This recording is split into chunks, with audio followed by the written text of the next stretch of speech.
ನಾನು doctor B V Krishna ಅಂತ, ನಿವೃತ್ತ ಸರ್ಕಾರಿ ಪ್ರಥಮ ದರ್ಜೆ ಕಾಲೇಜು ಪ್ರಾಂಶುಪಾಲ.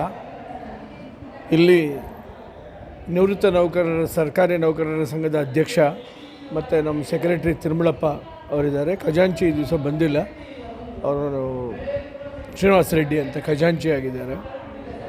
ನಾವು ಕಳೆದ ಕರೋನಾ ಬಂದು ಹೋದ ಮೇಲೆ ವೈದ್ಯರು ಎಷ್ಟು ಮುಖ್ಯ ನಮಗೆ ಅಂತ ಗೊತ್ತಾಯಿತು.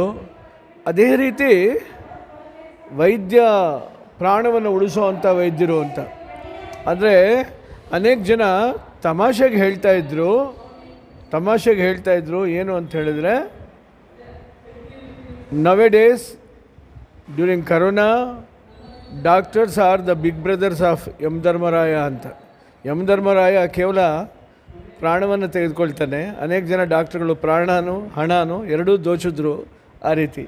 ಅದಾದಮೇಲೆ ಭಾಳ ಬೇಸರ ಆಯಿತು ನನಗೆ. ನಾನು ವೃತ್ತಿಯಲ್ಲಿ ಶಿಕ್ಷಕ ಆಗಿರೋದ್ರಿಂದ 49 ವರ್ಷಗಳ ದೀರ್ಘಕಾಲದ ಪಾಠವನ್ನು ಮಾಡ್ತಾ ಬಂದಿದ್ದೀನಿ. ಅದರಲ್ಲಿ ಸುಮಾರು 400ಕ್ಕಿಂತ ಹೆಚ್ಚು ಜನ ಡಾಕ್ಟರ್ಸು ನನ್ನ ವಿದ್ಯಾರ್ಥಿಗಳು ಬಹಳ ನಿಸ್ವಾರ್ಥ ಸೇವೆ ಮಾಡ್ತಾಯಿದ್ದಾರೆ ಅಂತ ತಿಳ್ಕೊಂಡು ಆದಮೇಲೆ ನಾವು ಕಳೆದ 2 ವರ್ಷಗಳಿಂದ ಈ ಸಂಘದ ಅಧ್ಯಕ್ಷನಾಗಿ ಮತ್ತು ಕಾರ್ಯದರ್ಶಿಯರ ಸಹಾಯದಿಂದ ಮತ್ತು ನಮ್ಮ ಖಜಾಂಚಿ ಸಹಾಯದಿಂದ ಕಾರ್ಯಕ್ರಮಗಳನ್ನು ರೂಪಿಸ್ತಾ ಹೋದೆ. ಪ್ರತಿ ತಿಂಗಳು ಯಾರಾದರೂ ಒಬ್ಬ ನಮ್ಮ ವಿದ್ಯಾರ್ಥಿ ಬಂದು ಅವರಿಗೆ ಆರೋಗ್ಯದ ಸಲಹೆಗಳನ್ನು ಕೊಡ್ತಾ, ಅಷ್ಟೇ ಅಲ್ಲದೆ ಅವರ ಫೋನ್ ನಂಬರ್ ಕೊಟ್ಟು ಮತ್ತು ಅವ್ರಿಗೆ ಬೇಕಾಗಿರುವಂತಹ ಚಿಕಿತ್ಸೆಯನ್ನು ನಡೆಸೋದಕ್ಕೋಸ್ಕರ ಒಪ್ಪಿರುವಂಥ ಅನೇಕ ಜನ ನನ್ನ ಒಳ್ಳೆಯ ಡಾಕ್ಟರ್ಗಳು, ವಿದ್ಯಾರ್ಥಿ ಮಿತ್ರರು ಬರ್ತಾಯಿದ್ದಾರೆ. ನನಗಂತೂ ಭಾಳ ಸಂತೋಷ. ಇದು ಒಂದು ದೊಡ್ಡ ಸಮಾಜ ಸೇವೆ ನಮ್ಮ ಸಂಘದ ಕಡೆಯಿಂದ ಆಗ್ತಾಯಿದೆ ಅಂತ ನಾನು ಭಾವಿಸಿದ್ದೀನಿ.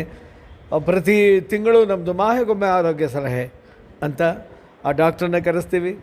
ಅಂದು ಬಹುಶಃ ನನ್ನ ಒಂದು ಜಾಸ್ತಿ ಜನ ನನ್ನ ಸ್ಟೂಡೆಂಟ್ಸ್ನ ಫಸ್ಟ್ ಪ್ರಿಫರೆನ್ಸು. ಆಮೇಲೆ ದೊಡ್ಡ ಡಾಕ್ಟ್ರುಗಳು ಬಂದಿದ್ದಾರೆ, ಅವರು ಸಹ ಅವರು ಸೂಕ್ತ ಸಲಹೆಗಳನ್ನು ಕೊಟ್ಟಿದ್ದಾರೆ, ಒಳ್ಳೆಯ ಪ್ರಶ್ನೆಗಳನ್ನು ಕೇಳ್ತಾರೆ. ಯಾಕೆಂದರೆ ಆರೋಗ್ಯ ಭಾಳ ಮುಖ್ಯ ಹಿರಿಯ ನಾಗರಿಕರಿಗೆ ಅಂತ ತಿಳ್ಕೊಂಡ್ಮೇಲೆ ಒಳ್ಳೆಯ ಸೇವೆ ಆಗ್ತಾಯಿದೆ ಅಂತ ನಾನು